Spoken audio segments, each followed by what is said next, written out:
All right, let's talk trauma.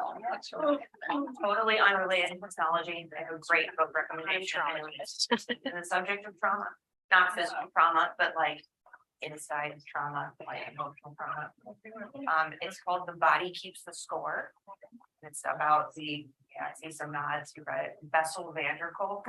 And it's about the effects of like mental and emotional and developmental trauma on your physical body and what that does to your physiology. Very interesting. Now to actual trauma. So animals, heads are built to withstand some amount of trauma. Human heads also. You have suture lines that are for shock absorption in there. Your bone has, a little bit of cushion. Your brain is floating in a sea of CSF that also provides a little bit of floaty protection in there. There are also some species-dependent modifications. You can see here, goats are born with tennis balls on their heads, but goats have very, very thick skulls, so their heads are made to butt. Concussion, the definition of this is transient consciousness loss following a sudden impact to the skull, so sudden head injury. And this is due to the movement of the brain within the skull. So if you think about the Jello sponge in the bone jar, it's also floating in a sea of fluid, right? So if you move the jar suddenly, right, the brain will stay still for a second, and then it'll catch up, and then it'll start walking around the skull, right? So that's actually what causes concussion consciousness loss. Because when it's bonking around and moving, it actually you can tear some vessels as it rips back and forth. Often bone hemorrhages all over. Contusion refers to the actual hemorrhage, and this is usually most severe opposite the side of impact for reasons that we'll talk about in a moment. And then we're going to go a little bit into spinal cord trauma. Particularly common in animals are intervertebral disc disease, and we're going to talk about some vertebral malformations. And then luxations, subluxations can happen. We're not really going to talk about them. It's similar to any other joint. All right, so trauma. There's two basic kinds of injuries that happen with a sudden concussive blow to the head. The first injury is the coup. So that's when your head is standing still. I bonk you in the head with something. Your skull will accelerate backwards into your brain, which is still and floating in this fluid. That makes sense? If I had like a sponge in a bottle or something, you can imagine it, right? Floaty brain bonks into the front of the skull. So you hit here, here's your brain, here's your skull. Bonk right here, the skull goes, boop, hits the brain. That is the coup. Then counter coup is the rebound. So your brain catches up, gets bonked, goes backwards, bonks against this side of your skull. That is the counter coup. Secondary impact. The counter coup injury is often more severe than the coup injury. And that is due to this meningeal tearing of vessels back here primarily. All right, this is what trauma looks like. Describe to me, please, what you see here.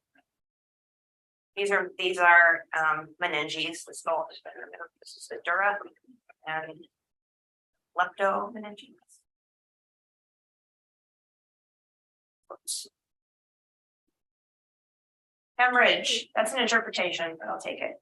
What do you see? What's the descriptor? Describe this.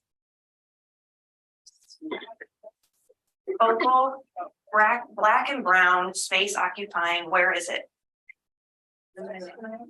In the meninges. Yeah. So that's all the tearing of vessels from moving around there. So this is focal hemorrhage. You said it's space occupying. How can you tell that it's space occupying? Describe for me some confirmatory evidence that this thing is taking up space. There's compression of surrounding tissue. Not just compression, but compare this section of cortex right here to this section right here. And what's different?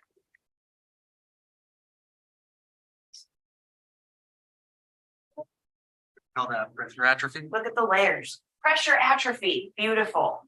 Yeah, so we've lost gray matter here. And I think I would argue we've lost some white matter too, but I think it's primarily noticeable in the gray matter. Look how thick this gray matter is on the contralateral side. Compared to here, it's almost nothing. Even down here, there's more.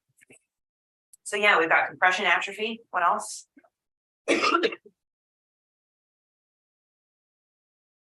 what I said yesterday about mass effects and midlines? There's a midline shift, and we're going to talk about this in a second. So this is the falx cerebri. It divides the hemispheres going this way. And there's an actual herniation across midline. So not only is the midline pushed over, but there's brain tissue that's gone under the falx cerebri and is herniated to the other side. Everybody knows who this is. Getting a little old. It's ICP. Okay, so the main issue with trauma, obviously, is that your brain is squishing around in this bone jar that is not super flexible. So as soon as you get swelling of the jello, you have problems. So jello swelling is cerebral edema. Trauma works in the brain like anywhere else. You rip vessels, you get hemorrhage, you get edema, you get fluid exudation into tissue, and in the brain, this causes a particular mass effect because there's nowhere for that stuff to go. So trauma in the brain is especially dangerous. The ultimate result of all this extra stuff in the brain and all the edema is an increase in intracranial pressure, or ICP. This causes flattening of the gyri. If it's chronic enough, you can get atrophy of cortical tissue. And the other issue is herniation in parts of the brain once it's severe, because it doesn't have anywhere to go. It's going to go out the only avenues that are available to it, and that is these three areas. So cerebellum can go out through the foramen magnum. That's called coning of the cerebellum. The cerebrum can go through the tentorium cerebelli, which is that margin that divides the cerebellum from the cerebrum. So it can go under that and kind of sneak over to hug the cerebellum, or it can go, cerebrum can go across midline, like this guy under this falx cerebri, like this line. The ultimate result of all of this, obviously, is brainstem compression. That's the fatal blow, resulting in cardiovascular collapse and death. All right, so these are the sites of CNS herniation. Probably the one we see most commonly or appreciate most commonly is back here, this coning of the cerebellum through the foramen magnum at the back of the skull. Second one is here. So this is the tentorium cerebelli. It divides the forebrain from the cerebellum into its own little compartment.